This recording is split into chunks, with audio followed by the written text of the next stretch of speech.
Mesdames et messieurs, bonsoir. Bienvenue dans votre rencontre consacrée au deltaplane dans le cadre de la fête de l'aviation. L'avenir du deltaplane en France est en question, c'est maintenant. Pour en parler, je souhaite d'abord la bienvenue aux trois invités ayant accepté mon invitation. Bienvenue tout d'abord à Richard Valbec. Vous êtes formateur Fédération française de vol libre, c'est-à-dire qu'en fait, vous formez des moniteurs de deltaplane, hein, c'est bien ça? Oui, pas que des moniteurs, des pilotes aussi, des pilotes, des accompagnateurs, des animateurs de club. Donc, on a toute cette plage de formation. Oui. Merci. Nous avons aussi Emmanuel Félix Faure, conseiller technique national de la Fédération française de vol libre. Vous exercez d'ailleurs le deltaplane depuis de longues années maintenant. Bonsoir. Bonsoir. Et enfin, Alain Loiseau, gérant du site de vente en ligne baptême-de-l'air.fr, spécialiste du monde des loisirs aériens. Bienvenue Alain. Merci, bonjour à tous.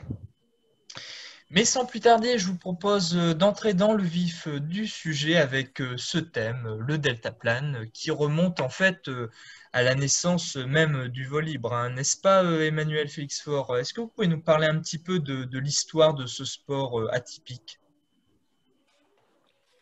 Alors, c'est vrai que le deltaplane est apparu en France dans les années 70. Ça a été le sport qui a fait émerger la Fédération française de vol libre.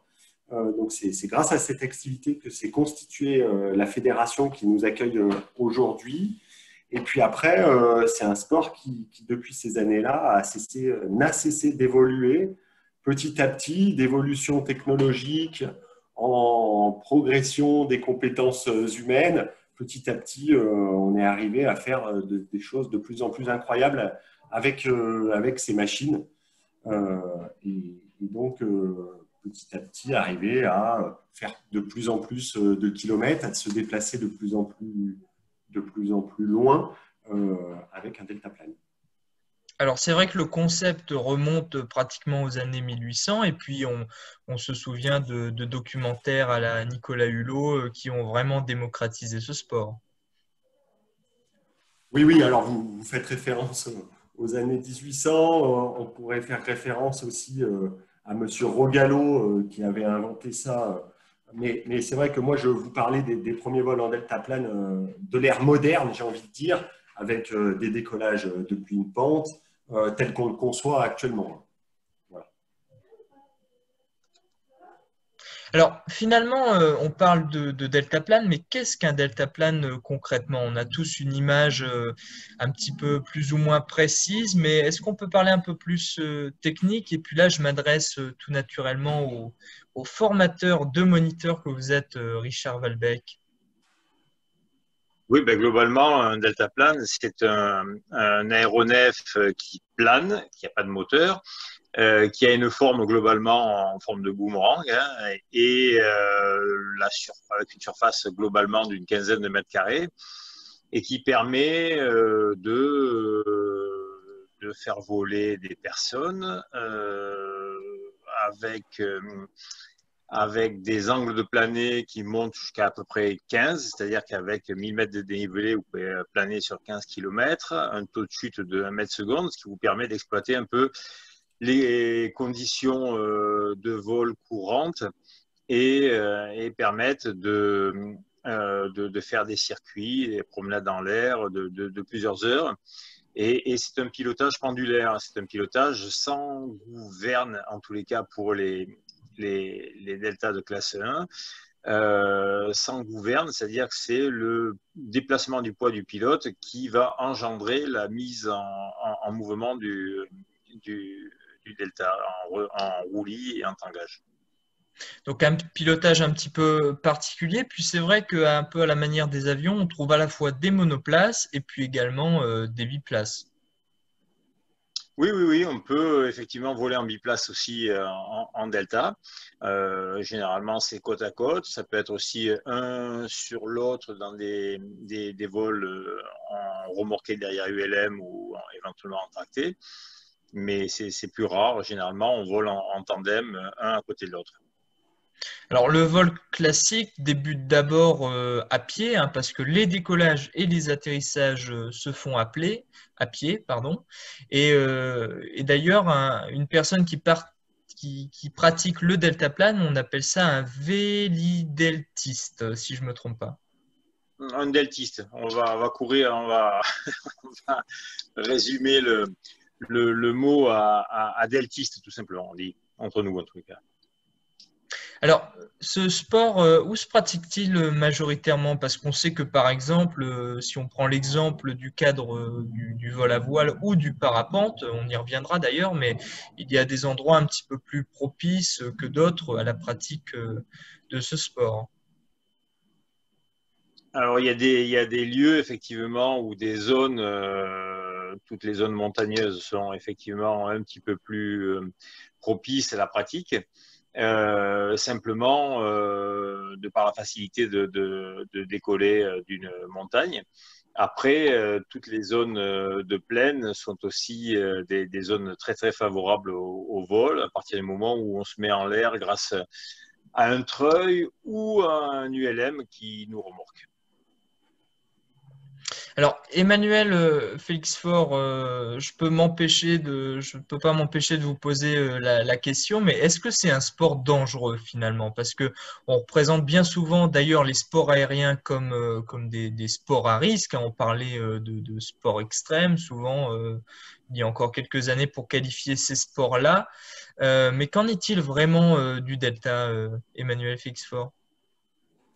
Vous l'avez dit, hein, le deltaplane est classifié dans ce qu'on peut appeler les sports à risque. Après, lorsqu'on pratique l'activité, il faut bien faire le distinguo entre les différentes formes de pratique. On a la possibilité de pratiquer le deltaplane de façon très sécuritaire. Ça, il faut que ça soit dit, mais pour ça, il faut se mettre dans un cadre qui permette de le faire. Donc, avoir eu, dans un premier temps, une formation adéquate, continuer à se former en tant qu'élève pratiquant tout au long de sa carrière de pilote, hein, c'est ce qu'on appelle la formation continue.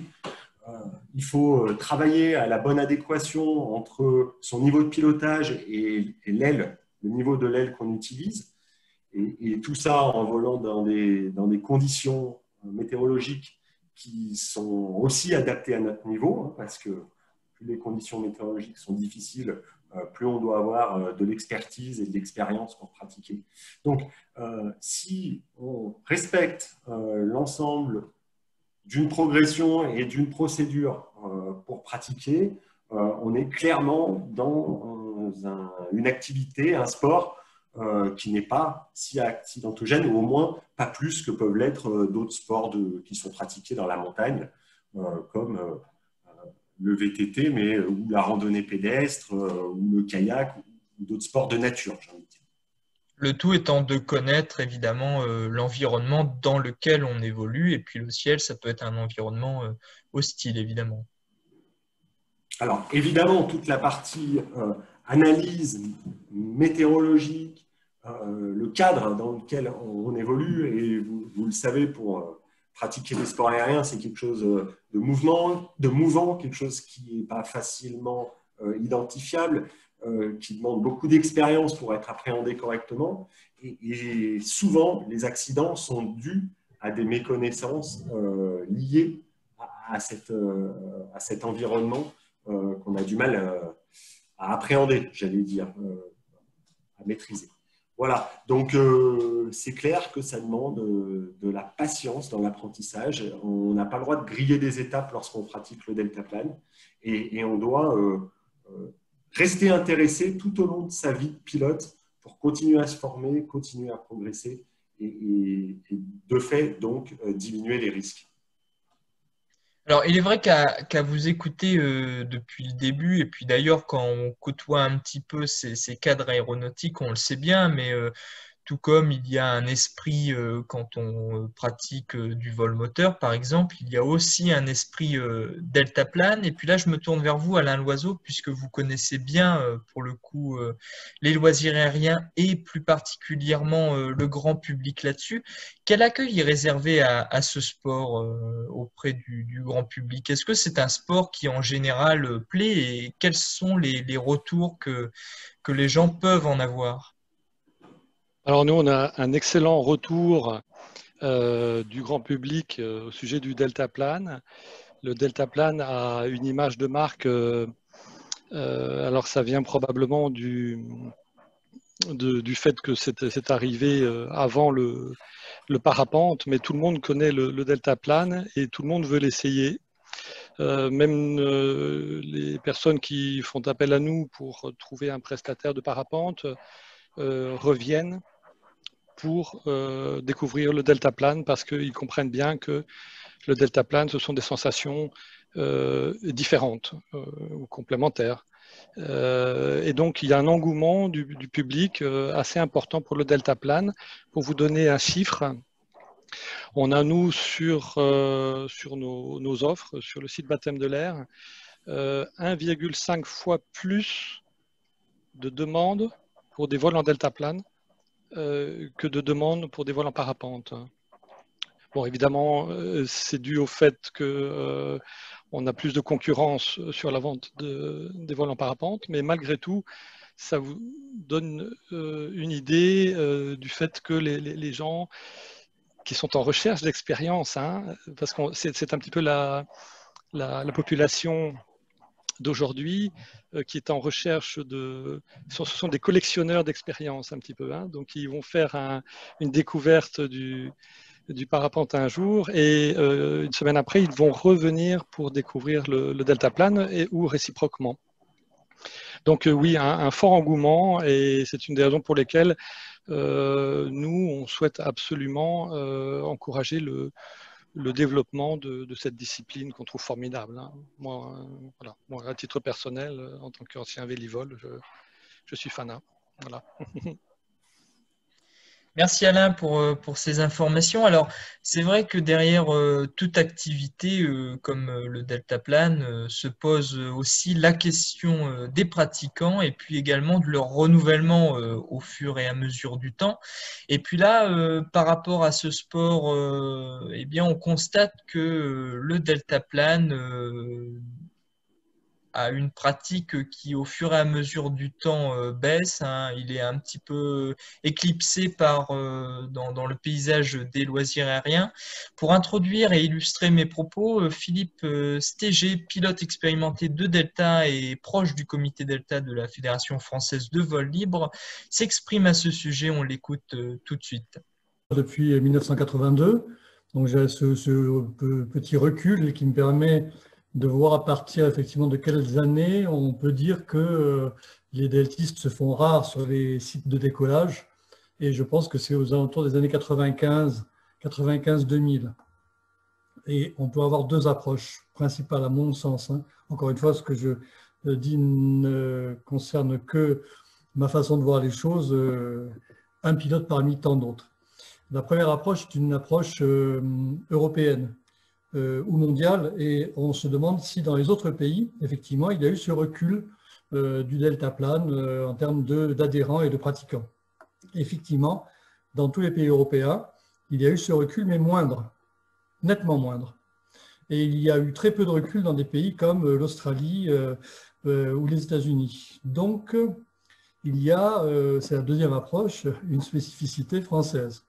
Donc, qu'est-ce qui fait qu'en 2020, on est 700 deltistes pratiquant régulièrement, environ 1500 licenciés, et puis pour le parapente, ça varie sur les chiffres entre 16-18 000 et près de 25 000. Donc, on est à un rapport de 1 à 10. Eh bien, probablement, pour ce qui est du delta, il y a une absence totale de visibilité dans les médias. C'est-à-dire que depuis les premiers films de Nicolas Hulot faisant un biplace, ou encore de Laurent Thévenot qui se pose sur une marguerite pour le Crédit Agricole en delta, il n'y a plus rien. très peu, très rares sont les reportages sur le deltaplane. Donc il y a une non-visibilité. Et là, j'ai du mal à expliquer pourquoi, parce que c'est un sport très esthétique et qui est quand même très pratiqué, en tout cas régulièrement. Ensuite, il y a une insuffisance de communication sur la formation. C'est-à-dire, si demain matin, je veux apprendre le deltaplane, jusqu'à il y a 6 mois, j'avais beaucoup de mal. Il n'y avait pas de vrai site fédérateur, etc. Là, il y a un site voletendelta.com, avec des traits d'union, qui présente les 10 écoles françaises. Et ça nous donne l'occasion de poursuivre sur pourquoi est-ce que ces 10 écoles ne forment pas donc chacune plusieurs dizaines de pilotes par an.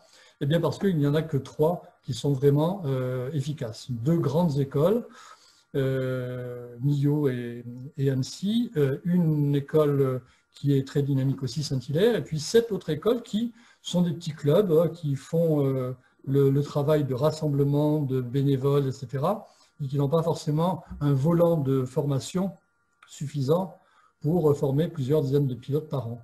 Donc voilà un peu ce que je peux dire sur cette idée-là. Pour résumer, une approche mondiale du deltaplane, un fort recul en France, mais pas en Australie, une spécificité française même pour Philippe Stéger. Emmanuel Félix-Faure, est-ce que vous êtes d'accord avec cette analyse? Y a-t-il un recul important de la pratique du delta en France? Alors, bien sûr, je suis d'accord sur l'analyse générale. Hein. À la Fédération française de vol libre, on a les chiffres qui concernent les licenciés des activités de la fédération, dont le parapente et le deltaplane. Et on voit clairement qu'il y a une baisse légère mais continue des licenciés déclarant faire du deltaplane. Ça, c'est clair. Il reste malgré tout un noyau dur de pilotes qui renouvellent ses adhésions. Et puis, grâce aux écoles de vol libre, un renouveau, certes pas complètement, qui ne suffit pas à remettre des pratiquants, j'ai envie de dire, dans ce pool de deltistes, mais on a, grâce à nos écoles, des nouveaux pratiquants qui arrivent quand même dans l'activité. Après, je partage un petit peu moins l'analyse mondiale. Je pense que notre situation, elle est très comparable à ce qui se passe dans beaucoup d'autres pays européens et mondiaux. On a effectivement dans quelques pays, je pense au Brésil et peut-être à l'Australie, à cause de conditions aérologiques et de sites, une activité qui se maintient un petit peu plus, mais pour autant la dynamique, elle est exactement la même, à savoir qu'on est une activité concurrentielle du parapente dans son approche, et donc quelqu'un qui veut faire du vol libre va en majorité se tourner vers le parapente. On reviendra après sur tous les avantages que peut offrir le delta par rapport au parapente. Et c'est pourquoi on a des nouveaux pratiquants chaque année qui viennent nous rejoindre dans nos écoles et à la fédération. Alors, Philippe Stéger, dans ce petit intermède vidéo, explique que le faible nombre d'écoles formant des pilotes de Delta est pratiquement la cause de cette baisse du nombre de pratiquants. Hein. Il y a une petite dizaine d'écoles, dont 3 qui sont vraiment dynamiques d'après lui. Est-ce que finalement, ce n'est pas là la clé de l'énigme? Ne faut-il pas augmenter ce nombre d'écoles afin de former plus d'élèves? Richard Valbec, est-ce que vous voulez réagir là-dessus? Oui. Je pense qu'il faut revenir un peu historiquement au développement du parapente en parallèle de l'activité Delta qui existait. C'est que, commercialement parlant, le parapente est bien plus rémunérateur à enseigner, plus facile, plus démocratique, plus grand public à enseigner. Et naturellement, les écoles de vol libre, c'est-à-dire les écoles de Delta à l'époque, se sont largement tournées vers l'enseignement du parapente et bien leur en a pris d'ailleurs parce qu'ils ont sûrement mieux gagné leur vie que s'ils étaient restés dans le Delta. Et donc, progressivement, les écoles de Delta ont disparu, donc l'offre a disparu, la visibilité aussi s'est bien atténuée.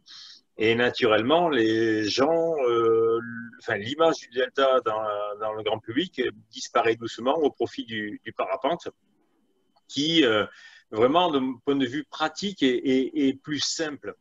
Alors, ce qui est à regretter, bien entendu, c'est qu'on sacrifie un tout petit peu la passion ou les rêves de vol au profit de la simplicité. Parce que le rêve de vol, c'est le rêve de l'oiseau ou le rêve de Superman, et c'est pas du tout le rêve de je suis assis dans un fauteuil pour voler. Mais je suis plutôt allongé, je suis l'engin qui vole, mais je ne suis pas accroché sous quelque chose qui vole, comme en parapente. Et ça c'est vraiment dommage, mais c'est une évolution normale. Alors, bien sûr, la fédération aurait pu, à cette époque-là, prendre des mesures de soutien aux écoles Delta, mais je pense que la vision, en tous les cas, politique, n'était pas là pour faire ça. Est-ce qu'elle était souhaitable? J'en sais rien, mais en tous les cas, elle n'a pas été là. Et donc, les écoles ont progressivement disparu. Et quand il dit une dizaine d'écoles, je mettrais plutôt une ou deux écoles. Concrètement, il y a Annecy et Millau. Saint-Hilaire est vraiment en perte de vitesse et en volume, représente relativement peu de pilotes. Pour la troisième école, et après, on reste sur des écoles très, très marginales qui fonctionnent de manière bénévole sur des week-ends et qui, en fin d'année, vont former 5-6 pilotes. Voilà, donc l'offre est vraiment très, très limitée, et se dire on va augmenter cette offre-là, c'est avant tout découvrir, fabriquer des nouveaux moniteurs susceptibles de prendre en charge ces écoles, et c'est vraiment le nœud du problème. On manque actuellement de moniteurs, de gens ambitieux dans l'activité pour mettre en place de nouvelles écoles. Alain Loiseau, que faudrait-il pour permettre à des jeunes professionnels, parce qu'on sait également que la pratique d'un sport se fait par des professionnels dans tous les milieux, mais le milieu des loisirs aériens ne fait pas exception.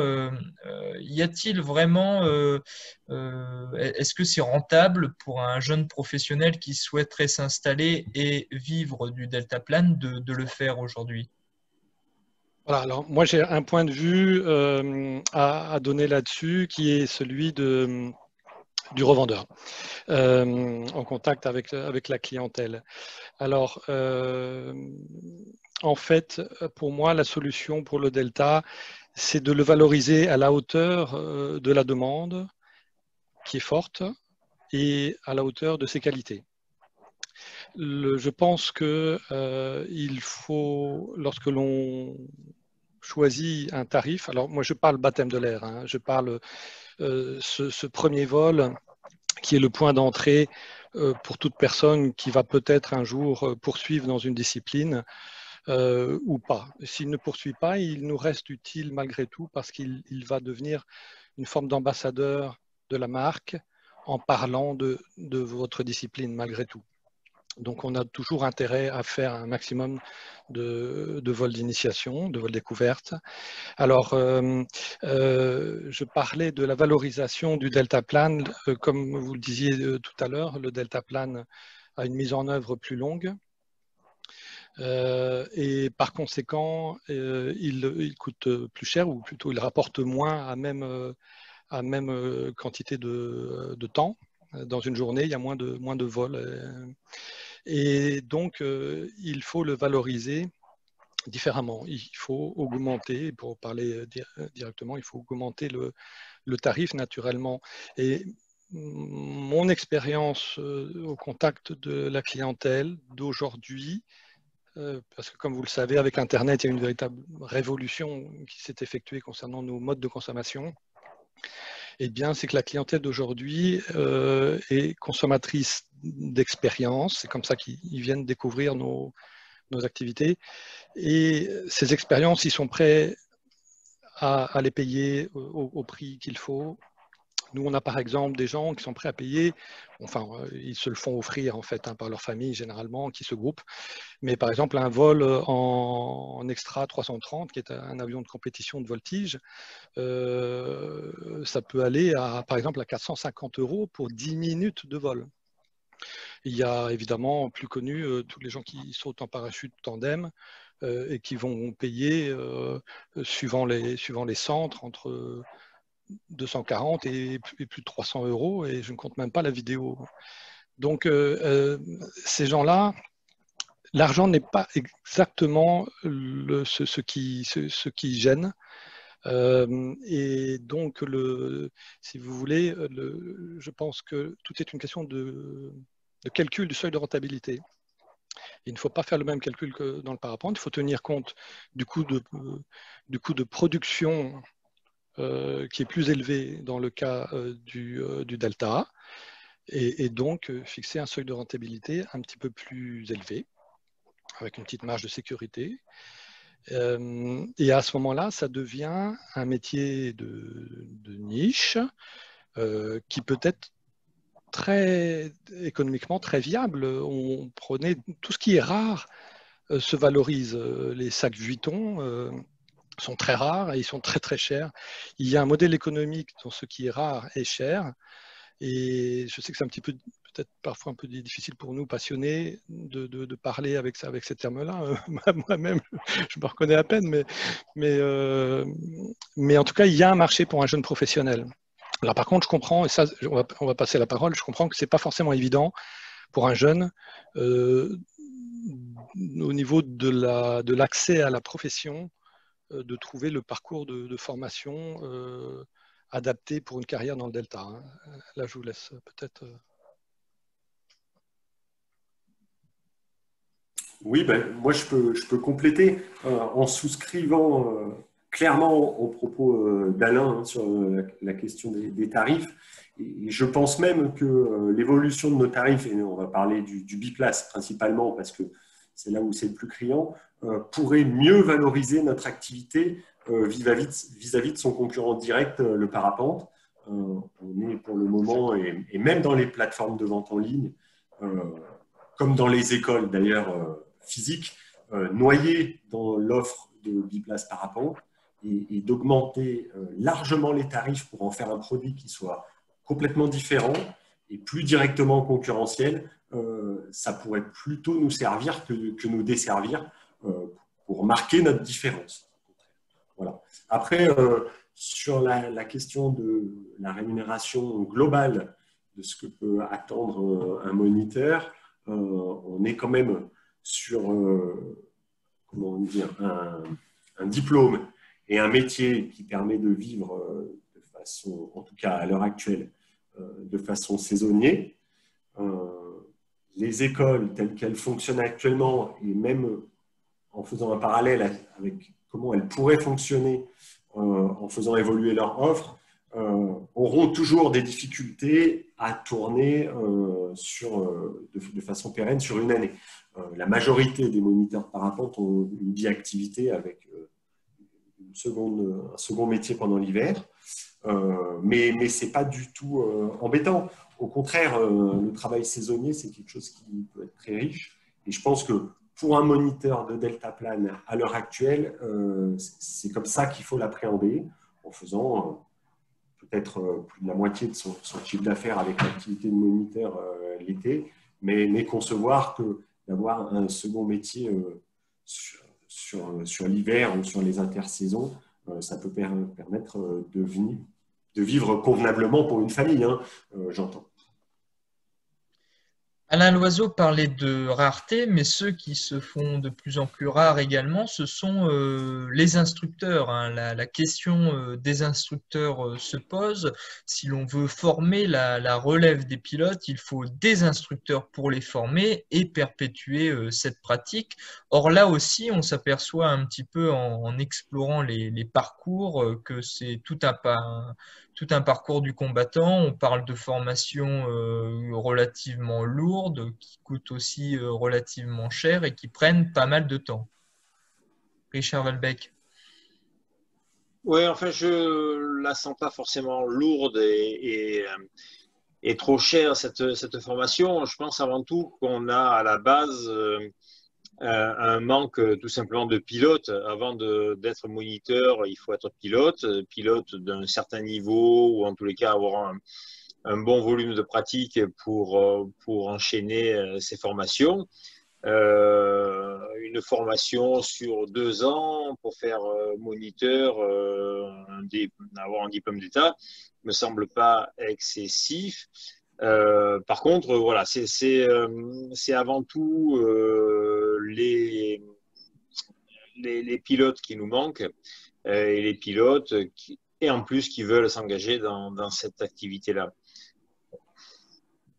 Ah ouais, moi, bon, côté fédération, je confirme largement les propos de Richard. On est toujours tiraillé par, d'une part, l'objectif de faire sortir des nouveaux moniteurs pour qu'ils puissent intégrer les écoles et proposer une offre de formation satisfaisante. Et puis de l'autre côté, notre exigence de sécurité sur laquelle on ne peut pas faire de compromis.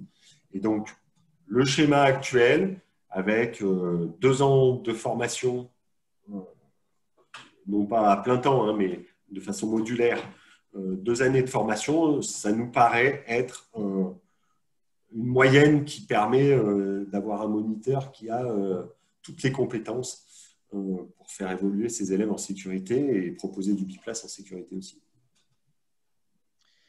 Alain Loiseau, si on a du mal, si on peine aujourd'hui à trouver des candidats à la fonction de pilote de deltaplane et même des candidats pour devenir moniteur, que ce soit dans des structures associatives ou entrepreneuriales, c'est peut-être aussi qu'on s'y prend mal pour toucher le grand public. Quelle est votre analyse à ce sujet? Est-ce que le deltaplane est correctement représenté aujourd'hui et comment est-ce que l'on pourrait faire pour toucher davantage le grand public, les sensibiliser à cette activité? Oui, alors effectivement, là encore, on a eu affaire à une révolution, à un changement même sociétal assez important avec Internet et les modifications des modes de vie. Les personnes aujourd'hui semblent être devenues consommateurs de leurs loisirs. Avant, enfin, quand on démarrait, on est tous un peu de la même génération. On venait, on s'inscrivait pour faire une activité et on faisait un peu profil bas au début et on attendait de décrocher un premier brevet avant d'avoir un peu de plaisir et d'autosatisfaction. Aujourd'hui, les gens sont demandeurs ils veulent s'amuser, ils veulent se faire plaisir dès le premier instant. Et le vol découverte doit être quelque chose de ludique, d'agréable et comme toutes les disciplines de loisirs, je dirais que le loisir aérien a à la fois une nécessité et une opportunité de se réinventer un petit peu, partiellement, en ajoutant par exemple des services à ces prestations. Alors, service, il y en a déjà, par exemple, comme la prise de vidéo. Ça, c'est quelque chose que le secteur fait très bien. J'ajouterai maintenant le montage vidéo, parce que vidéo sans montage, c'est une vidéo qui ne va pas être diffusée sur les réseaux sociaux. Donc, on se passe de ce mécanisme puissant de communication. Donc, montage vidéo, mais des services connexes comme par exemple des synergies avec de la restauration ou avec une boutique de vente de produits dérivés. Ça se fait déjà en partie. Hein. Des synergies avec de l'hôtellerie, de manière à ce que finalement l'expérience des personnes soit globale et ne soit pas concentrée sur simplement la durée du vol, mais qu'on propose une expérience d'une demi-journée avec les accompagnants, un bon moment, un moment qui fait que toute la petite famille, les amis vont prendre leur voiture et aller faire 50 km pendant le week-end pour aller faire un vol découverte. Donc on a changé de population. On est dans des gens, parfois des collectionneurs d'expériences qui veulent savoir ce qu'il en est de telle ou telle discipline, hein, qui ramènent ça un peu comme des trophées et qui nous intéressent encore une fois parce qu'ils en parlent ensuite sur les réseaux sociaux et donc ça fait de la publicité et ça rend nos sports accessibles. C'est-à-dire le jour où il y a quelqu'un qui est prêt à pratiquer, il sait que c'est accessible. C'est beaucoup moins fermé que de notre temps, hein. Donc ça, il faut vraiment surfer sur cette vague. Et oui, peut-être parfois réfléchir si on peut trouver des synergies. Il y a par exemple une très belle synergie entre le parapente et le deltaplane. Donc, quelqu'un qui vient faire un vol en parapente avec ses accompagnants, avec un peu de chance, le deltaplane ne sera pas trop loin. Je sais que parfois les courses d'envol ne sont pas tout à fait proches, mais il va voir le deltaplane. Ça va lui donner envie, peut-être quelques mois plus tard, quelques semaines plus tard, de revenir faire un vol en deltaplane.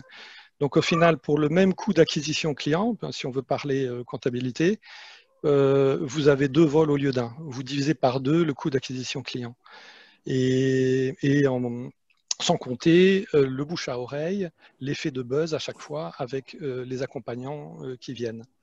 Donc il y a énormément de synergie entre les disciplines et également avec des services connexes. Voilà. Emmanuel, Richard, y a-t-il un manque de visibilité sur cette activité, le deltaplane? Finalement, on s'aperçoit qu'il n'y a plus énormément de documentaires ni de films qui traitent de cette activité.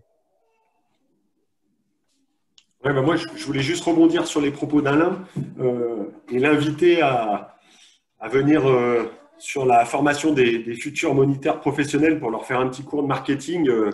C'est volontiers parce qu'il y a plein de bonnes idées et pour les deltistes, mais aussi pour les parapentistes. Je pense qu'on est un milieu qui a besoin de maturité là-dessus, hein. C'est pas notre cœur de métier. Nous, on est un sport de nature, on évolue voilà, dans la nature, c'est une passion, mais c'est vrai que ce n'est pas notre cœur métier, ces aspects-là, et pour autant, c'est tellement indispensable quand on en fait un métier après et qu'on devient professionnel de l'activité. Donc, ce que vous dites, je souscris. Voilà. Après, sur la lisibilité de l'activité, je laisserai aussi Richard parler sur le sujet. Sur les réseaux sociaux, elle est simplement le reflet de la pratique parce que c'est le volume qui veut ça. Lorsque les jeunes font quelque chose, ils le montrent. Quand ils en font moins, on le montre moins. Voilà. Alors, à nous d'être proactifs. On le fait sûrement pas assez, mais ça ne remplacera jamais la dynamique de la communication par les deltistes eux-mêmes. Je veux dire, quand l'institution fait des films promotionnels, ça n'a absolument pas la même valeur qu'un pratiquant qui, lui, expose avec ses tripes, son cœur, son activité à ses amis via ses réseaux sociaux.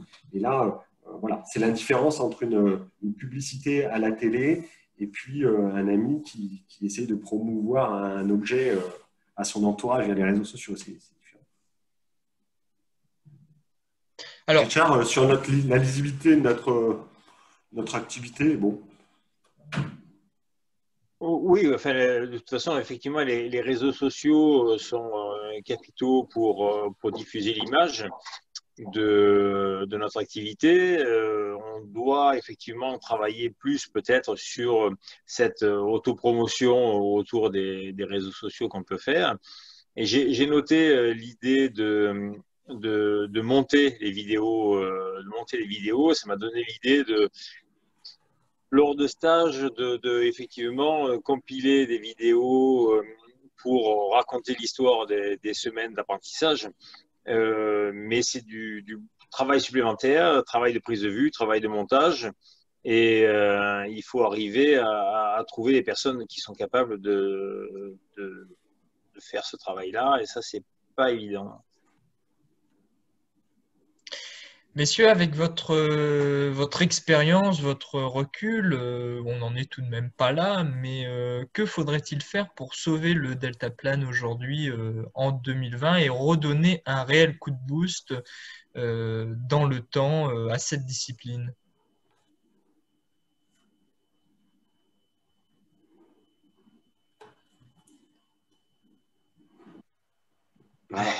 Ouais, Manu, je, je vais m'y tenter. C'est pas évident. Si j'avais la réponse, je pense qu'on l'aurait mise en œuvre. Force est de constater qu'à la fédération, tout n'est pas une histoire d'argent.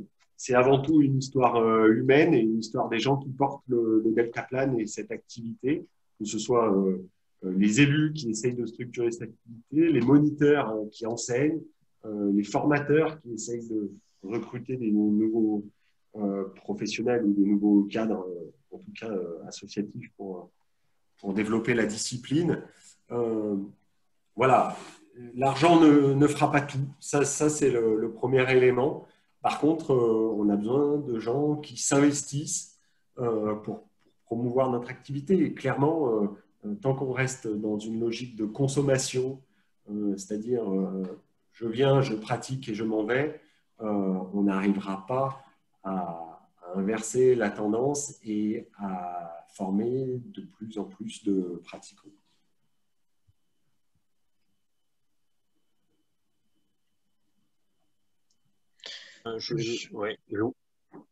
Je vois pas trop quoi rajouter à ce qu'a dit Manu, hein. C'est avant tout une histoire humaine.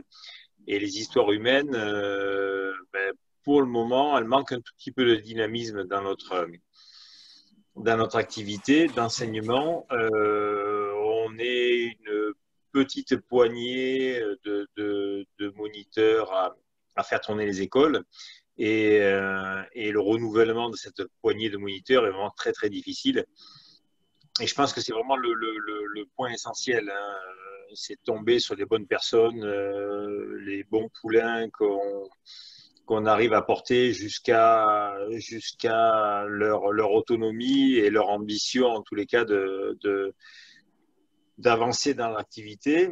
L'exemple typique, c'est que sur Millau, notre biplaceur Joël Houdouin arrête et que dans l'immédiat, on n'a pas de remplaçant sur du biplace Delta sur un site aussi important que Millau. Donc ça c'est vraiment la vie de tous les jours du monde du Delta. Le fait que venez nous rejoindre, pratiquer cette activité, pratiquer le deltaplane, et vous verrez que c'est un sport absolument extraordinaire. On a évoqué les qualités de la machine, les qualités intrinsèques de la machine qui sont absolument pas comparables avec tous les autres aéronefs sur lesquels on peut voler. C'est quand même une aile qui est incroyable, et le fait de piloter avec son propre poids, le déplacement de son poids, son corps très directement, ça nous met en prise directe avec les éléments. Et puis voilà, d'avoir le nez au vent, la tête en avant, ça nous apporte des sensations extraordinaires. Donc venez essayer ça, que ce soit par un biplace, dans les écoles de la Fédération française de vol libre, ou avec le site d'Alain Loiseau. Et puis après, venez carrément vous former pour devenir pilote en une dizaine de jours d'enseignement. Vous êtes un pilote autonome, vous pouvez, avec votre matériel, vous déplacer et voler comme bon vous semble. Donc, venez nous rejoindre. Merci messieurs pour votre participation à cette conférence. C'était l'avenir du deltaplane en France. Nous avions Richard Valbec, formateur à la Fédération française de vol libre. Nous avions également Emmanuel Félix Faure, conseiller technique national de la Fédération française de vol libre. Et enfin Alain Loiseau, gérant du site de vente de baptême de l'air, baptême-de-l'air.fr et spécialiste du monde des loisirs aériens. Merci beaucoup. Merci à vous.